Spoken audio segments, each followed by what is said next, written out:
Bismillah, velhamdülillah, vessalatu vesselamu ala rasulillahi əmmə ba'd.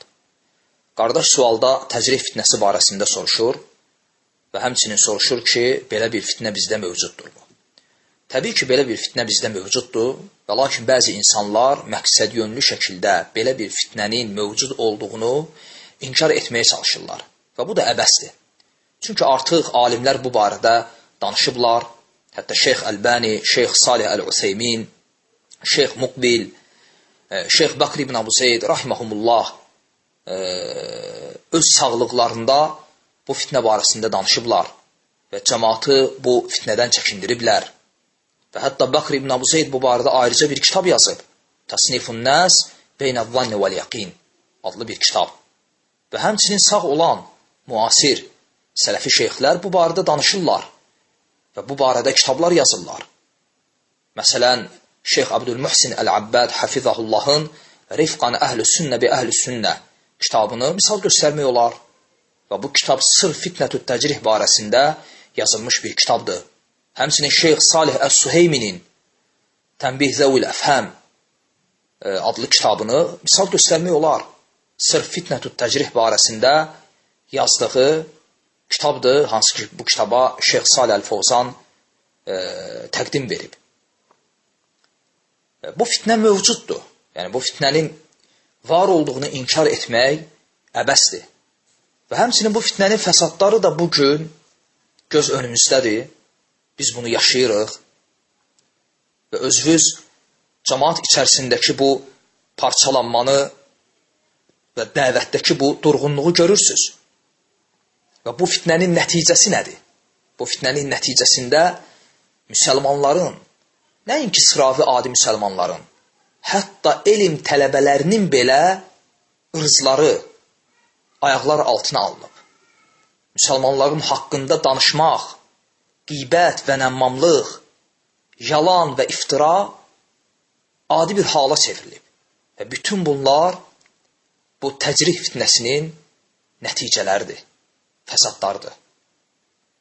Artıq insanlar əxlaq barəsində, öz nəfslərinin islahı barəsində, qəlb əməlləri barəsində, namaz, oruc, zəkat barəsində, Allahın zikr barəsində düşünmürlər. Artıq insanlar xeyirli, bərəkətli və faydalı elmdən uzaq düşüblər. Bütün fikirlər, zikirlər bu mövzular ətrafında cəm olub və biz bunu artıq yaşayırıq, görürük və bu fitnənin fəsadlarındandır, nəticələrindəndir. Və həmçinin bilmək lazımdır ki, bu təcrih fitnəsi və təkfir fitnəsi hər ikisi də eyni qaynaqdan süd əmən fitnələrdir. Əkiz qardaşlardılar. Və aralarında da heç bir fərq yoxdur. Hətta siz təkfir cəmatı ilə təcrih cəmatı, bu iki cəmata fikir versəz, bunların arasında elə də böyük bir fərq tapa bilməzsiniz. Yəni, söhbət mənhəcdən, məsələlərə baxmaq, məsələlərə yanaşma, söhbət bundan gedir. Fərq mövzunun fərqli olmasındadır. Yəni, birində mövzu təkfirdir, birində isə mövzu təbdi. Yəni, birində kimisə kafir görüb İslam dairəsindən çıxartmaq, birində isə kimisə mubtədi, yəni bidətçi görüb sünnət dairəsindən çıxarmaqdır. Və lakin mahiyyət etibarı ilə hər ikisi də eyni şeydir. Məsələn, vaxtı ilə və hal-hazırda da daima təkfirçilər bizdə nəyi irad tuturdular? Onlar daima bizə deyirdilər ki, siz İslam dairəsini çox genişləndirmişsiniz. İslam dairəsini çox geniş tutmuşsunuz. Yəni, kafirləri, müşrikləri də bu dairənin içərisinə almışsınız. Belə deyirdilər. Və bugün təcrih cəmatı nə deyir? Eyni şey deyir. Və lakin mövzu fərqlidir. Onlar deyirlər ki, siz sünnət dairəsini çox geniş tutmuşsunuz. Və bidətçiləri sünnət içərisinə salmışsınız.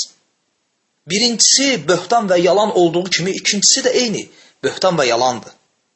Lakin məsələ nədir? Biz təkfirçiləri nə cavab verirdik? Onlara deyirdik ki, biz müşrikləri və kafirləri İslam dairəsinə salmamışıq.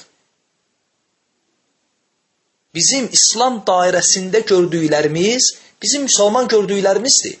Hansı ki, siz onları müsəlman görmürsünüz. Siz onları təkfir etmişsiniz. Həmçinin də bu məsələ. Bizim sünnət əhli, sələfi gördüklərimiz, onlar həqiqətdə bidətçilər deyil. Onlar həqiqətdə sünnət üzərində, sələfin mənhəci üzərində olanlardır. Biz bidətçini sünnət dairəsinə salmamışıq. Lakin siz onları sünnət dairəsindən çıxarmısınız. Necə ki, təkfirçilər onları İslam dairəsindən çıxartdıqları kimi.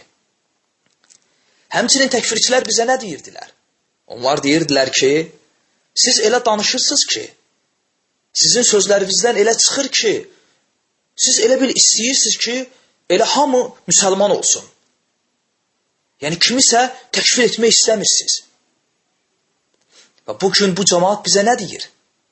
Deyirlər ki, siz qəribəsiz. Siz elə istəyirsiniz ki, hamı sələfi olsun.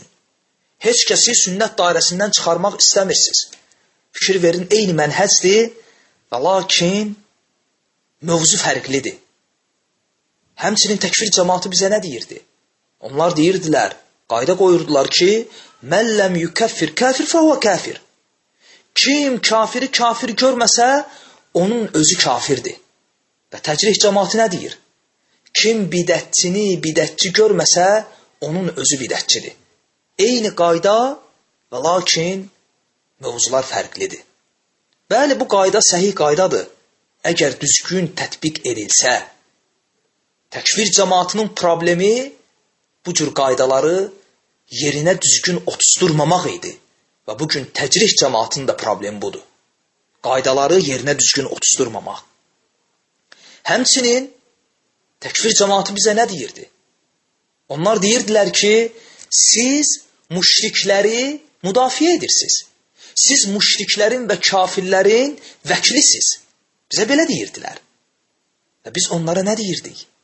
Biz onlara deyirdik ki, yox, biz müşriklərin vəkili deyilik. Kafirlərin müdafiəçilər deyilik. Və lakin sənin təkfir etdiyin, müşrik gördüyün, həqiqətdə müşrik və kafir deyil. Sən onu təkfir etmirsən. O mənə görə müsəlmandır və mən müsəlmanı müdafiə edirəm. Mən müsəlmanın vəkiliyəm. Həmçinin də təcrih cəmaatı bugün bizə nə deyir? Onlar deyirlər ki, siz bidət əhlini müdafiə edirsiniz. Siz bidət əhlinin vəkillərisiz. Biz deyirik ki, xeyr, biz bidət əhlini müdafiə etmirik. Və lakin sənin təbdi etdiyin, bidətçi gördüyün bizə görə bidətçi deyil, o sənə görə bidətçidir. Sənin bidətçi gördüyün həqiqətdə sələfin mənhəci üzərindədir. Və lakin sən onun hansısa xətalarına görə onu təbdi etmisənsə, onu sünnət dairəsindən çıxarmısansa, və lakin mən onu bidətçi görmürəmsə, onu sünnət dairəsində görürəmsə, sənin bidətçi gördüyün mənə görə bidətçi deyil. Necə ki, təkfirçinin müşrik gördüyü mənə görə müşrik deyildi. Həmçinin təkfir cəmaatı neyniyirdi? Onlar şəriəti, Allahın bu kamil, mükəmməl dinini 4-5 dənə mövzudan ibarət etmişdilər. Elə bil ki, İslam, namaz qılmayanın hökmü, hakimiyyə, ət məsələləri, darul küfur, darul İslam, bir də cihaddan ibarət idi. Və bugün təcrih cəmaatına baxın, həmin mənhəcdir, İslamı gətirib 4-5 dənə mövzunun içərisinə salıblar. Elə bil ki, İslam təbdidən, təcrihdən, həcirdən, təhsirdən və bidətçilər barədə danışmaqdan ibarətdir. Həmçinin təkfirçilər, onlar bizi ələ salırdı. Onlar bizə lağ edirdilər ki, siz bu yolda gedən cəmaatı müsəlman görürsünüz, yəni bu avam kütlədən, bu ümumi cəmaatdan söhbət gedir. Biz deyirdik ki, bəli. Biz onlara nə deyirdik? Biz onlara nəyi irad tuturduq? Biz onlara deyirdik ki, məgər cəmaat bir-bir gəlib sizə imtahan verməlidir, sizə beyyət etməlidir, sizin önünüzdə namaz qılmalı və şəhadəti dilə gətirməlidir ki, siz də inanasınız və iqrar edəsiniz ki, bu müsəlmandır. Bugün təcrih cəmaatı da belədir. Sanki insanlar gedib bir-bir bunlara beyyət etməli və önlərində imtahan verməlidir və sonra da bunlar həmin insanı sələfi görsün və sünnət dairəsindən çıxarmasın. Bu dediklərimdən o məna çıxmır ki, şəriətdə təcrih yoxdur. Şəriətdə kiməsə bidətçi hökmünü vermək yoxdur. Xeyr. Çünki bəziləri bunu bugün bizdə irad tuturlar ki, sizin sözlərinizdən elə çıxır ki, şəriətdə cərh yoxdur. Necə ki, bunu təkfirçilər bizə deyirdilər. Onlar deyirdilər ki, sizin sözlərinizdən elə çıxır ki, şəriətdə təkfir yoxdur. Heç kəsi təkfir etməyək. Hər kəs müsəlmandır və s. və ilə axır. Xeyr, şəriətdə təkfir də var, şəriətdə təcrih də var, təbdi də var, təhsir də var, təfsiq də var. Bütün bunların hamısı şəri hökmlərdir. Və lakin, bütün bunların şərtləri və qaydaları var. Şəriətdə təkfir və təcrih olduğu kimi, həmçinin şəriətdə təkfirin və təcrihin fitnələri də var. Və nə zaman fitnə olur? O zaman ki, təkfir və təcrih öz həddində olmayanda. Nə zaman fitnə olur? O zaman ki, təkfir və təcrih öz şərtlərinə, qaydalarına və maniyələrinə müvafiq şəkildə tətbiq olunmayanda. Nə zaman təkfir və təcrih fitnə olur? O zaman ki, bu məsələlərdə həddi aşanda və xuluf edəndə. Necə ki, təkfirçilər əsli kafirlər ilə əsli müsəlman olub da şirkə və küfrə düşən arasında fərq qoymurdular, bugün də eyni ilə təcrih cəmaatı əsli bidətçilər ilə əsli sünnət üzərində olub da bidətə düşən arasında fərq qoymurlar. Necə ki, təkfirçilər din və təvhid qeyrəti adı altında haqsız yerə müsəlmanları təkfir edir, onları mürtəd görür və İslam dairəsindən çıxarırdılar. Bugün də təcrih cəmaatı sünnət qeyrəti adı altında sələfləri və sünnət üzərində olanları sünnət dairəsindən çıxarır və onlara bidətçi hökmünü verirlər. Yəni, eyni mənhəcdir və bu misalları çox uzatmaq olar. Vaxtı uzatmaq istəmirəm. Və lakin sonda bunu demək istəyirəm ki, bu sələfi mənhəc deyil. Bu sələfi mənhəc deyil. İnsanları bu cür imtihan etmək haqsız yerə və həmçinin bu məsələlər üzərində, müəyyən şəxslər üzərində dostluq və düşmənçilik qurmaq bu sələfin mənhəci deyil, bu həddadi mənhəcidir. Və doğrusunu Allah bilir. Və sallallahu alə Muhammed və alə alihi və səhbihi və səlləm. İxlasla.com saytı tərəfindən təqdim olundu.